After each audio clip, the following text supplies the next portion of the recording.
శ్రీమద్భాగవతము దశమస్కంధము పూర్వార్ధము 16వ అధ్యాయము. శ్రీకృష్ణుడు కాళీయుని అనుగ్రహించుట. శ్రీ శుకుడు నుడివెను, రాజా, సర్వసమర్థుడైన శ్రీకృష్ణుడు భయంకరమైన కాళీయ సర్పము వలననే యమునా జలముల కలుషితములైనట్లు గమనించెను. అప్పుడు ఆ స్వామి ఆ జలములను నిర్మలమనర్చుటకై శుద్ధి చేయుటకై సంకల్పించి ఆ ఘోర అంటే కాళీయ సర్పమును ఆ నది నుండి వెడలగొట్టెను.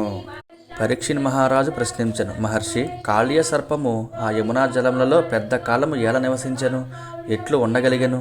అగాధమైన ఆ జలములలోనున్న ఆ మహాసర్పమును శ్రీకృష్ణుడు ఎట్లు నిగ్రహించెను అనచెను. బ్రాహ్మణోత్తమ, శ్రీకృష్ణ భగవానుడు అనంతుడు. ఆ స్వామి యొక్క స్వేచ్ఛా విహారములు పరమాద్భుతములు. గోపబాలుని రూపంలో కొనసాగిన ఆ ప్రభువు యొక్క లీలలు ఉదారమైనవి, దివ్యమైనవి. ఆ ప్రభువు యొక్క చరితామృతమును ఎంతగా జుర్రినను ఎవరికిని తనివిదీరదు కదా.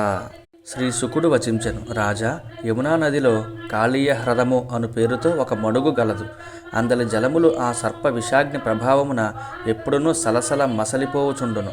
ఆ జలముల మీదుగా ఎగురుచున్న పక్షులు కూడా ఆ విషాగ్ని ప్రభావమునకు గురి అయి మాడి అందులో పడిపోవుచుండును. ఆ జలతరంగముల మీదుగా వీచిచుండెడు గాలుల స్పర్శ ప్రభావమునను ఆ జలశీకరముల అంటే తుంపరల తాకిడికిని తీరమున గల ప్రాణులన్నీయును మృత్యువు పాలగుచుండును. అంతేకాదు అతడి వృక్షములు సైతము చచ్చిపోవుచుండును. దుష్టుల గర్వమును అనుచుటకై అవతరించిన మహానుభావుడు శ్రీకృష్ణుడు. ఆ మహాత్ముడు స్పర్శ మాత్రముననే ప్రాణములను హరింపగల విషకుక్షియకు కాళీయుని అతని విష ప్రభావమున కలుషితములైన జలముల గల యమునా నదిని పరికించి చూచెను. మరుక్షణమే ఆ స్వామి నడుము బిగించి ఆ తీరముననే యున్న మిగుల ఎత్తైన ఒక కడిమి చెట్టును ఎక్కెను. అమృతమును తీసుకొని వచ్చుచున్నప్పుడు గరుత్మంతుడు ఆ కడిమి చెట్టు మీద కాలు మోపెను. తత్ప్రభావమున యమునా విషజలములు తనను స్పృశించుచున్నను అది ఎండిపోలేదు. తదుపరి ఆ ప్రభువు జబ్బులు చరుచుచు ఆ విషజలములలో దూకెను. యమునా నదీ జలములు కాళీయ సర్పము యొక్క విషపూరిత ఫోత్కారముల ప్రభావమున అంతకు ముందే అల్లకల్లోలములై ఉండెను. దానితో పాటు కొదమసింగము వలె మిగుల ప్రతాపశాలి అయిన ఆ పరమపురుషుడు గుభిళ్ళును దూకుటతో ఆ మడుగులోని జలములన్నీయును మిగుల సంక్షుభితములయ్యెను. ఆ దెబ్బతో విషకలుషిత భీకర జల తరంగములు చెల్లా చెదరై 100 బారల దూరము వరకును ఎగసిపడెను. అనంత బల సంపన్నుడైన శ్రీకృష్ణుని విషయమున ఇట్లగుట ఏమాత్రము ఆశ్చర్యము కాదు గదా. పరీక్షిత్ మహారాజా, మొదపుటేనుగు వలె మహాబలశాలి అయిన శ్రీకృష్ణుడు బలిష్టములైన తన భుజములతో ఆ మడుగునందు స్వేచ్ఛగా విహరించుచుండుటతో ఆ బాహువుల తాకిడికి ఆ జలములందు గొప్ప శబ్దము బయలుదేరెను. ఆ మహాధ్వనిని విన్నంతనే కాళీయ సర్పము ఎవడో తన నివాస స్థానమును ఆక్రమించినాడు అని తలపోసి అసహనముతో రెచ్చిపోయి శ్రీకృష్ణుని ఎదుటికి వచ్చెను. అప్పుడు ఆ కాళీయుడు చూడముచ్చట గొలుపుచున్న ఒక బాలుని చూచెను. ఆ బాలకృష్ణుని సుకుమారమైన శరీరము స్వచ్ఛమైన మేఘము వలె విరాజిల్లుచుండెను. ఆ పీతాంబరధారి శ్రీవత్సలాంఛనముతో ఒప్పుచుండెను. ఆ సుందరుని చిరునవ్వు అందములను ఒలికించుచుండెను. ఆ దివ్య బాలుడు ఎంతటి శత్రువునకును భయపడని రీతిలో నిర్భయముగా ఆ విషజలములయందు స్వేచ్ఛగా క్రీడించుచుండెను. అప్పుడు కాళీయుడు వెంటనే మిక్కిలి కోపముతో బుసలు కొట్టుచు ఆ బాలుని ఆయువు పట్టులందు కాటువేసి తన పడగలతో అతడిని చుట్టివేసెను.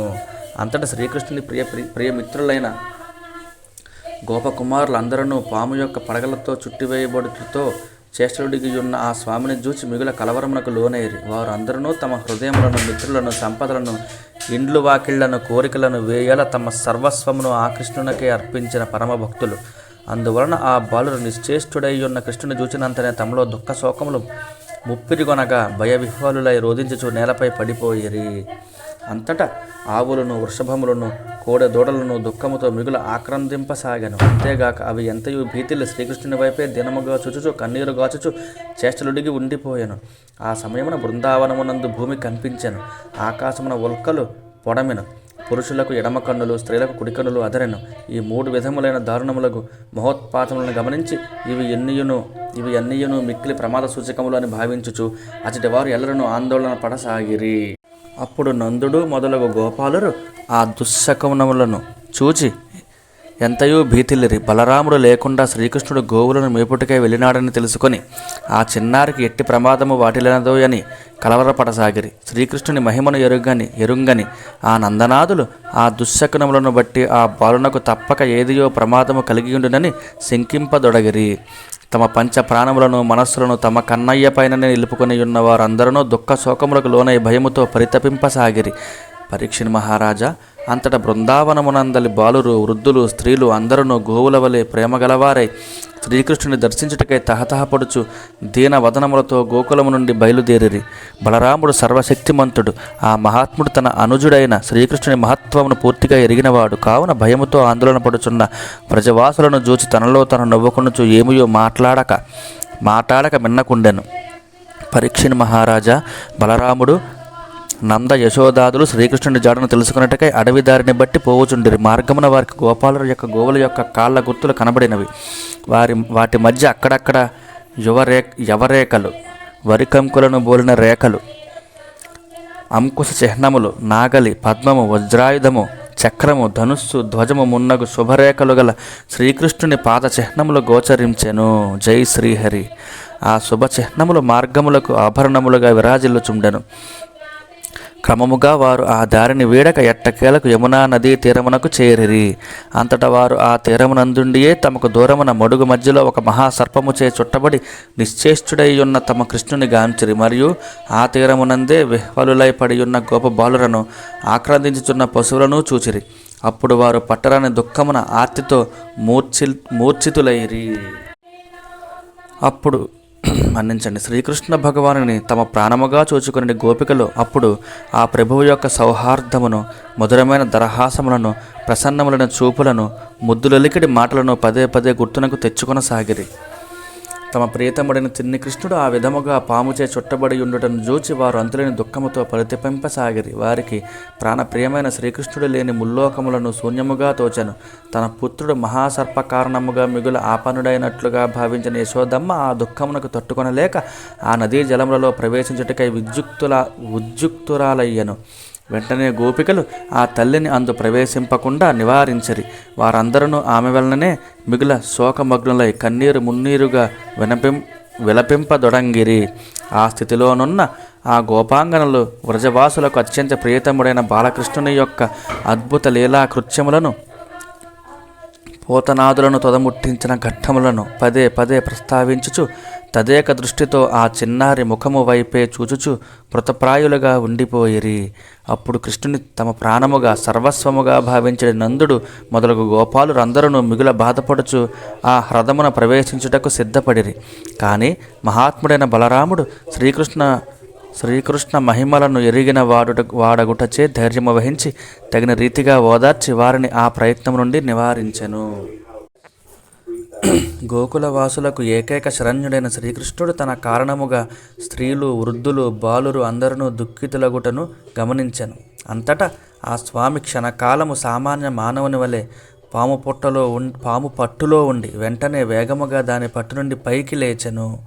శ్రీకృష్ణుడు తన దేహమును పెంచుచున్నప్పుడు ఆ సర్ప శరీరము తట్టుకొనలేని బాధకు లోనయ్యను. అప్పుడు కాళీయుడు శ్రీకృష్ణుని విడిచిపెట్టి కుపితుడై తన పడగలను పైకెత్తి నిలబడెను. బుసలు కొట్టుచున్న అతని నాసారంధ్రముల నుండి విషజ్వాలలు పెళ్ళుబుక్కుచుండెను.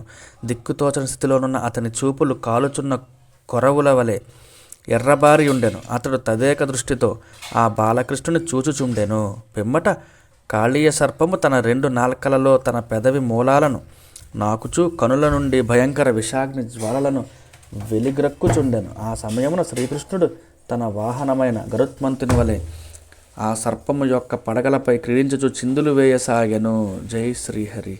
అప్పుడు సర్పము కూడా ఆయనను కాటు వేయుటకై అదను చూచుచు అటునిటు తిరుగదొడగెను. సకల కళలకు ప్రవర్తకుడు, ఆద్యుడు అయిన శ్రీకృష్ణుడు సర్పము యొక్క విశాలమైన పడగలపై అడుగులిడుచు చిందులు వేయుచుండుట చేతను కాళీయుడు అదను చూచుకొని ఆ కృష్ణుని కాటువేయుటకు తన పడగలను అటునిటు త్రిప్పుచుండుట వలనను అతని భుజములు శక్తిహీనములయ్యను. అప్పుడు కాళీయుని పడగలపై నృత్యము చేయుచున్న శ్రీకృష్ణుని ఎర్రని పాదములు అంటే తలములు ఆ పడగలపై గల రత్నముల కాంతుల ప్రభావము చే ఇంకనూ ఎర్రబారెను. లీలాకృష్ణుని నృత్యములను గాంచుచున్న నృత్యములను గాంచుచున్న గంధర్వులు, సిద్ధులు, దేవతలు, చారణులు, దివ్యభామినులు మిగుల ఆనందించుచు అత్యంత భక్తి శ్రద్ధలతో మృదంగములు, మద్దెలలు, నగారాలు మొదలగు వాద్యములను మ్రోగించరి, మధురముగా గీతములను ఆలపించరి, పుష్పవర్షములను కురిపించరి. ఆ స్వామిని దరిచేరి సముచిత సత్కారములతో స్తుతులతో సేవించిరి. పరీక్షిన్ మహారాజా, 101 పడగలు గల ఆ కాళీయుడు ఇంతవరకును ఎవ్వరికిని తలవంచి ఎరుగడు.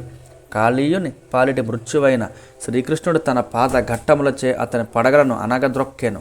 ఆ దెబ్బతో కాళీయుని ప్రాణములు అన్నుబట్టెను. వేడి నిట్టూర్పులను విడుచుచు అతడు తన ముఖముల నుండి, నాసికారంధ్రముల నుండి రక్తమును వెడలగ్రక్కుచు మూర్ఛనొందెను. ఆ స్థితిలో కాళీయుడు తన నేత్రముల నుండి విషమును చిమ్ముచుండెను.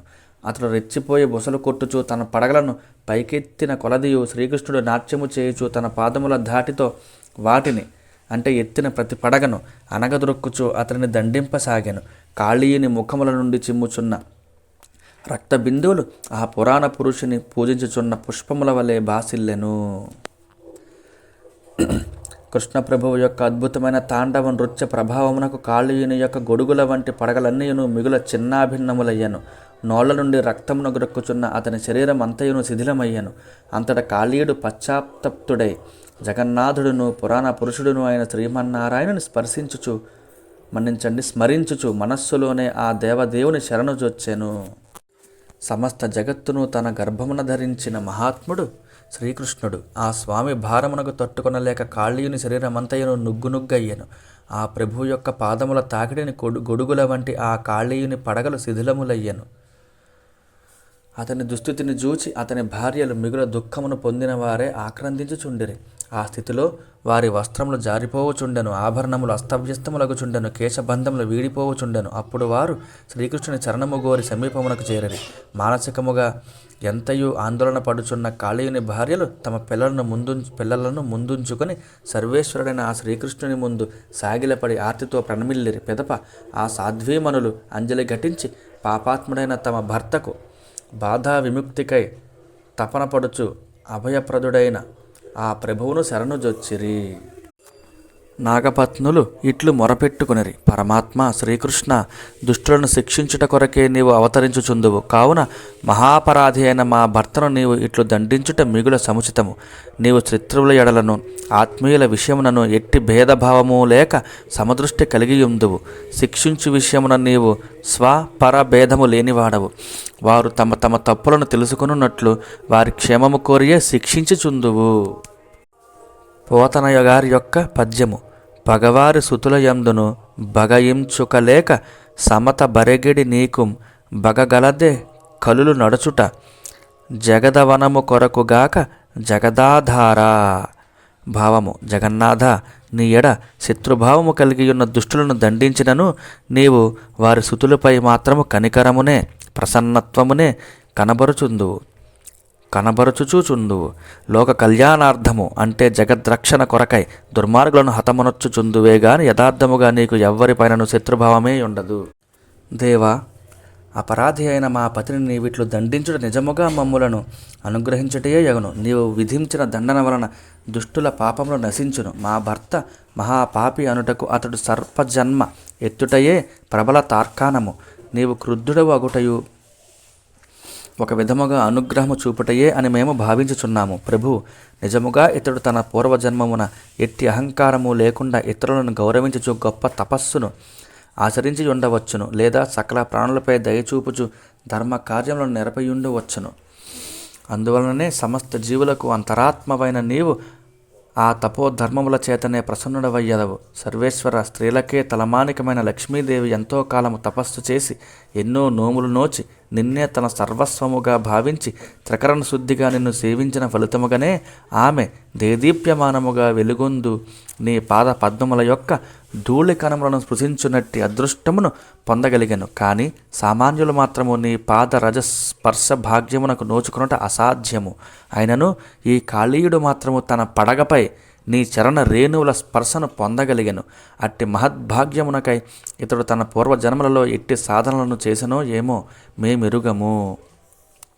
దేవా, భక్తి ప్రపత్తులతో నీ పాదధూళి కణముల స్పర్శను పొందుటకై తపన పడువారు సురలోక ప్రాప్తిని గాని, సార్వభౌమాధికారమును గాని, బ్రహ్మ పదవిని గాని, పాతాళాది లోకముల ఆధిపత్యమును గాని, అనిమాది యోగ స్థితులను గాని, కడకు జన్మరాహిత్యమును అనగా కైవల్యమును గాని కోరనే కొరరు. ఎలనన వీటన్నిటికంటెను నీ పాదరజ స్పర్శను పొందుటయే ఒక మహాభాగ్యము. దయానిధి, ఈ సర్పరాజు పాపయోనిలో జన్మించినవాడు, మిగుల క్రూరాత్ముడు అయినను ఇతర ప్రాణులకు దుర్లభమైన వైభవోపేతమగు నీ సాక్షాత్కారము అప్రయత్నముగానే ఇతనికి దక్కినది. ఇంకా సంసార చక్రములో కొట్టుమిట్టాడుచున్నప్పటికీ మానవులు భక్తి ప్రపత్తులతో నిన్ను కోరుకొన్నచో వారికి నీ అనుగ్రహ రూపమైన సాక్షాత్కారము లభింపకుండునా తప్పక ప్రాప్తించును. షడ్గుణైశ్వర్య సంపన్నుడమైన కృష్ణ, నీకు నమస్కారము. సకల పురుషులలో, సమస్త చరాచర ప్రాణులలో అంతర్యామిగా జీవాత్మ రూపమున ఉన్నందున నీవు పరమ పురుషుడవు. దేశకాల వస్తువులచే వేరుపడని వాడవు, అపరిచ్ఛిన్నుడవు, కావున మహాత్ముడవు. ఆకాశము మొదలకు పంచమహాభూతములకు ఆశ్రయుడవు అయినందున నీవు భూతావాసుడవు. సకల భూతములను ప్రాణులను నీలో ఉన్నందున నీవు భూతమయుడవు. కావున నీవు భూత శబ్దవాచ్యుడవైతివి, మహాభూతముగా పేర్కొనబడితివి. లోకమునకు నిమిత్త కారణము, ఉపాదాన కారణము కూడా నీవే, అనగా జగత్తంతేను నీ నుండియే వ్యక్తమైనది. కానీ నీకు మాత్రం ఏ కారణము లేదు కనుక నీవు పరమాత్ముడవు. నీవు జ్ఞాన విజ్ఞాన పరిపూర్ణుడవు, త్రిగుణాతీతుడవు, షడ్వికార రహితుడవు కనుక నీవు పరబ్రహ్మవు. నీవు అనంత శక్తిమంతుడవై ప్రకృతిని ప్రవర్తింపజేయువాడవు. కావున నీవు ప్రకృతికి అతీతుడవు, అనగా అప్రాకృతుడవు. అట్టి నీకు నమస్కారము. కాలచక్రమును నడుపువాడవు, అందువలన నీవు కాలస్వరూపుడవు. కాలశక్తికి నీవు ఆశ్రయుడువు, అనగా సృష్టి స్థితి లయములకు స్థానమైన వాడవు కనుక కాలనాభుడవు. కాలావయవములు అని వ్యవహరింపబడు సృష్టి స్థితి లయములకు నీవు సాక్షిభూతుడవు, అందువలన నీవు కాలావయవ సాక్షివి. నీవు స్వరూపుడవు, అనగా విరాట్ రూపుడవు, విశ్వద్రష్టవు, విశ్వమును సృజించువాడవు, విశ్వమునకు కారకుడవు. అట్టి నీకు నమస్కారములు.